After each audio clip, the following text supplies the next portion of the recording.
Episode 4132, Been There, Dump That. Moms, it's time to rediscover, rejuvenate, and renew who you are in mind, body, and spirit. Welcome to Create Your Now, Your Best Selfie, the show to help you do just that. Here's your host, certified life coach, personal trainer, and nutritionist, Christiane Wargo. Happy day. It's almost the weekend. I'm getting so excited because why? Because I can breathe. Maybe not do anything. Oh no, I'm going to still be doing a lot and so are you. But at least you can rest for maybe an extra 20 seconds, maybe.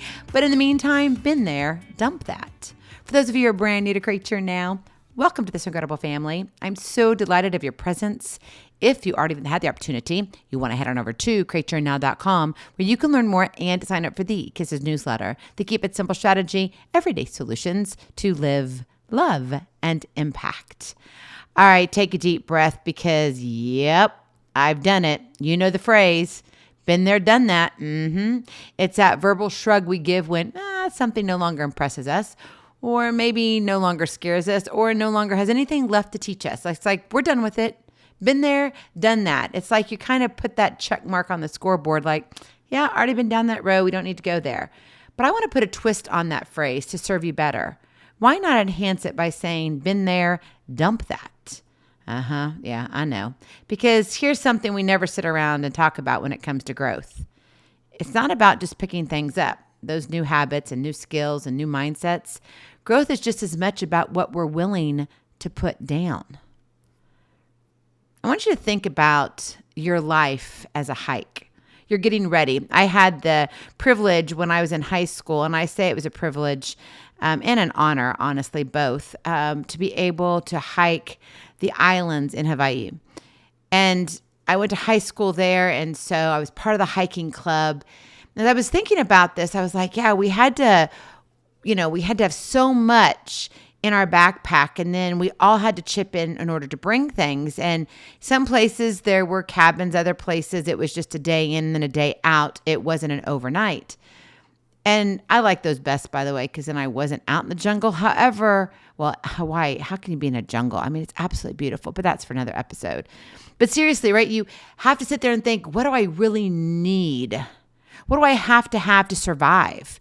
And let me tell you, there was no cell phones back then. If there wasn't a landline, you weren't going to make connection, right? We had walkie-talkies. Do you remember what those are? I know, I'm really dating myself here, but I really want you to picture your life as a hike. The backpack, that you would have to get ready before you go on that hike that nobody told you about, right? And then you had to pack it, but then you also had to unpack it. And every year there was, maybe a failed relationship or every job you hated, right? Every version of yourself you've outgrown. You didn't leave those behind, did you? You packed them, zipped the bag, and you kept walking. Some of what's in there is useful, yes, lessons, scar tissue that turned into wisdom. That's all great. Keep those. But some of that other stuff is just weight, the old grudge, the identity you built around being the responsible one, or maybe the screw up that you were at that time, or the one who always gets left behind.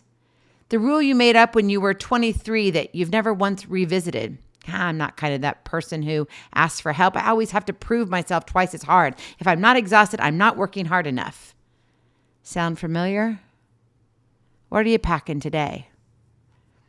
You see, you didn't decide to carry that today. You decided to carry it once, years ago, and then you forgot you were still carrying it. Been there? Time to dump that. I mean, if you think about it, why do we hold on to all this weight?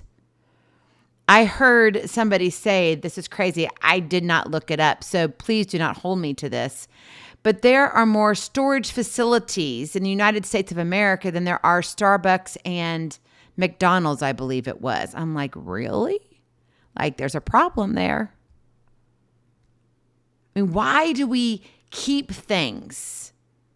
I'm not saying that we shouldn't have some things, but really? I mean, some people, I'm here to tell you, I got a storage unit, but I am in transition right now. That's not to make it an excuse. It just truly is where we are. Honestly, I would like to not have one eventually, but for right now in this season of life, we're going to have to. It just is what it is because we don't know what we're going to do.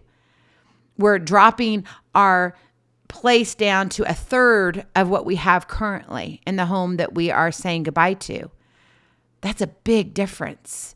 Now, that's not going to be our forever place. Maybe it will be. And if it's going to be, then we've got a lot of getting rid to do, right? A lot of stuff, a lot of weight. But why do we keep that weight?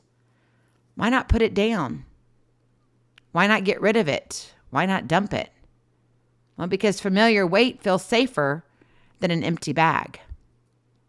There's a strange comfort in old pain. It's furnished, right? You know where the exits are. A new season, one without the grudge or without the old story about who you are, is unfurnished. Unknown, right? That unknown, even when it's lighter, can feel more frightening than the heaviness and the familiar. So we keep hauling around our identities we've outgrown because at least we know how to be that person. We show up that way because we've practiced it so well. We can just pull it out in a second, like, oh, I can just be mad and it's all right.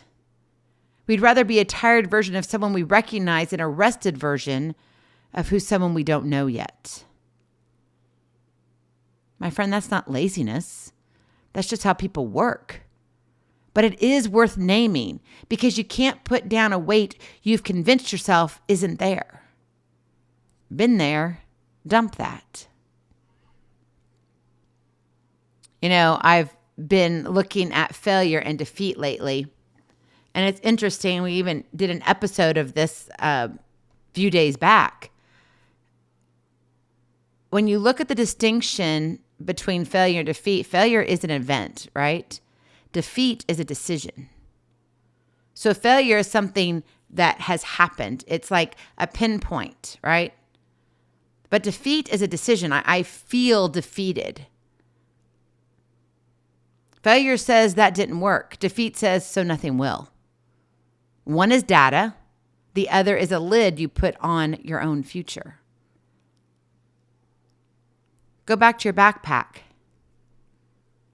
Most of what's in that backpack isn't failure. What do you think's in there? It's old defeat, dressed up as identity. The masquerade balls that you have all the time, that you wear this hat and that hat. You didn't just lose that opportunity. Somewhere along the way, you decided you're the kind of person who loses opportunities. That's the part worth dumping. Not the memory, the conclusion. Dumping isn't a call to forget your past or pretend the hard stuff didn't happen because it did. Dumping is not deleting, it's sorting. It's figuring out this doesn't serve me anymore, so why do I have it? Why do I keep all of these things? What purpose do they serve? It's great to reach a pinnacle, but at some point, how many trophies do you need in your house? And I'm talking figuratively. You may actually have some. For me, honestly, I don't. You see, one day we decided we were going to move. It wasn't just one day, by the way. It was many, many discussions. And my husband was going to further his career with his fellowship. And we were on our way to Harvard, but that changed. And so we had to reroute and we found our way to MD Anderson in Houston. Either way, we were moving and we were in the heart of America. So we had a long way to go. And we were going from a 3,000 square foot home to a very, very small apartment. And I was pregnant with number 4. Yeah. We had to have, because of laws, you could only have 2 people in each room. So that means we had to have a 3-bedroom. Well, if you look at the East Coast, right, where Harvard is, you're like, oh my goodness, that's expensive. Very expensive. But in Texas, we could stretch it a little bit further. So as we made the shift and we went to Houston area, in that area, we were able to get on the second floor a 1,500 square foot apartment, 3 bedrooms. But we had no backyard, no swing set that was easy, no garage. And I was pregnant with number 4. Our oldest at the time was 6.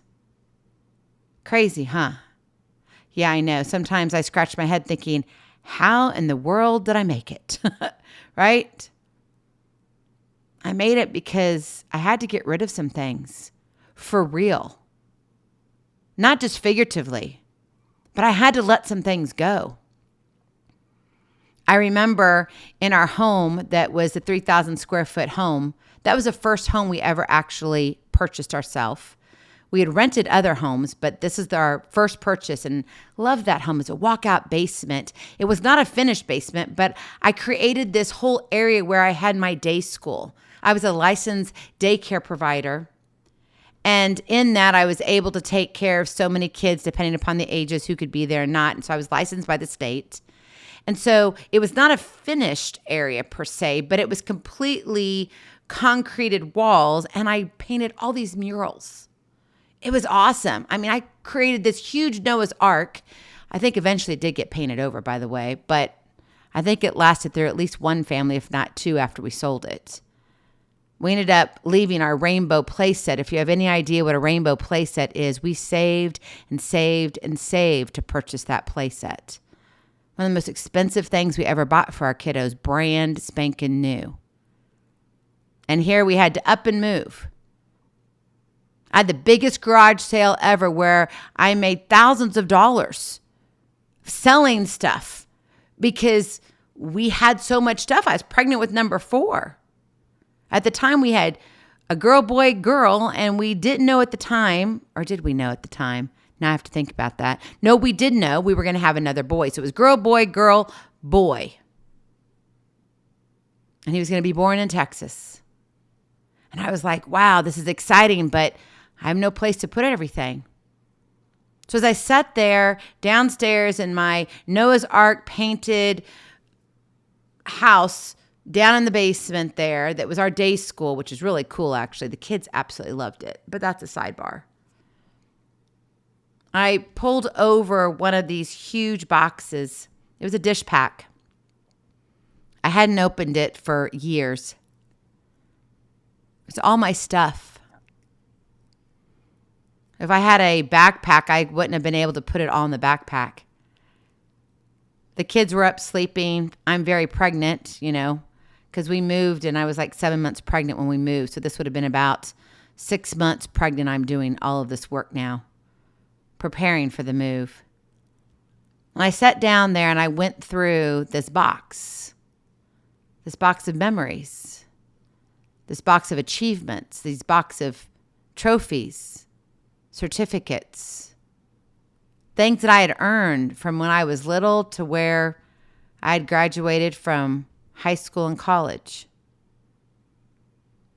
And now looking at it from the point of, do I keep this? I have no place to store it. We're on a very strict budget. I was going to not work. Had already made the decision to homeschool our children. I was about ready to give birth to number 4. And I was moving even further away from family. Once again, by myself, husband leading his career, which, by the way, that was our decision together. He didn't do it meanly or anything like that. It was a yes from both of us. We were on board with it. And so as I was prepping for all of that, I was sitting here going, where am I going to put all this? And I thought I have to get rid of it. So as I sat there, I pulled it out one at a time from the box and remembered and reminisced. And then I put it in a black bag and set it out at the curb. What does dumping look like for you? Maybe you need to physically go through a box and get rid of some things. I'm not telling you to do that, by the way. I have a picture of most of what I threw away, but you see, back then we didn't have the cell phones like we did now. And so I only have a few moments of those, and I just hope those pictures have lasted attic storage and things like that. Otherwise, what I have is my memory in my head. But in all honesty, that was enough. Why? Because it wasn't about deleting what I learned from all of that, what I gained from it, even what I lost from it. It was about sorting. So keep the lesson, drop the verdict. Maybe for you it's, I got burned trusting too fast, right? That's a lesson. I can't trust people as a verdict. So keep the first and dump the second. Hold on to the scar and drop the script. You're allowed to remember what happened without it having to write your next 10 years. Maybe letting go of even the good things might actually lead you to better things. Let that sit with yourself for a little bit. I know, because I have wrestled with some of this. And at times, I got to be honest with you, I've shed a few tears. Because you work hard to get there. And then all of a sudden, imagine me going up to Tom Brady and saying, you know what, get rid of all of your Super Bowl rings. I think he might look at me and call me crazy. I would ask him to donate to us so then we could go ahead and fulfill the ministry here. But, because we could auction them off. I'm just saying. But why are we holding on to stuff? Physically and figuratively. Maybe we need to learn to keep the growth and drop the grudge. Especially the grudge against yourself. Maybe you found something that says you were second or third place, or maybe fifth place. But you see, you were doing the best you could with what you knew then. Forgetting what is behind and straining toward what is ahead, I press on toward the goal. Notice that the past doesn't disappear, right? It's about you stopping the straining of being backwards all the time, always looking over the shoulder, going, wait, but where? You got to stop that so you can have both hands free to reach forward. So your eyes are focused toward the goal that God has you leaning for. My friend, you don't need a lot bigger bag. You need a lighter one. You need a lighter way to move forward. So take inventory. What are you still hauling that already does its job? What identity or grudge or old verdict have you been carrying out of habit rather than necessity? What is it? I don't know about you, but there's a lot of people who like bags. And I'm talking about, the cute handbags and all of this. And, they've got the backpack bags and now anything and everything goes, which is kind of fun. And I remember when I would be like, oh yeah, this is great. Well, I got to tell you, I just purchased one, a new bag, a new purse, whatever you want to call it. And I have not bought a new one in probably 8 years or more. I'm serious. I think I bought my last one just prior to after we moved here. And now we're moving. We've been here 8.5 years. So I'm like, I've been using this bag and it's kind of showing its wear and tear. And I kind of thought maybe I should get a new one because there was some Pepsi that was spilled in my vehicle. And my bag happened to absorb half of the stuff that was spilled. I'm just saying. So with that, I was like, maybe I should look at a new bag. Kind of left a little mark. It's okay. It's all right. You can't see it. It's fine. But I thought, good excuse, right? I've had this bag for a while. Maybe we can upgrade. Maybe you need to upgrade your bag. But not to put more stuff in. But to empty out what doesn't need to go forward. To take away what you don't need to add to tomorrow. Been there. You learned. You learned what you needed to learn there. So now dump that and see how much lighter you feel so you can go in peace. Be present, be incredible, be you. I love you so very much. I cannot wait to see you on the other side. Blessings, hugs, and lots and lots of love. We'll talk to you real soon. Have a glorious, blessed day. Bye-bye. Feeling inspired, ready to train for life and love your journey? Visit createyournow.com for more incredible resources to help you along the way. We'll see you next time on Create Your Now, Your Best Selfie. And remember, always be sure you consult your physician before beginning any health and fitness plan.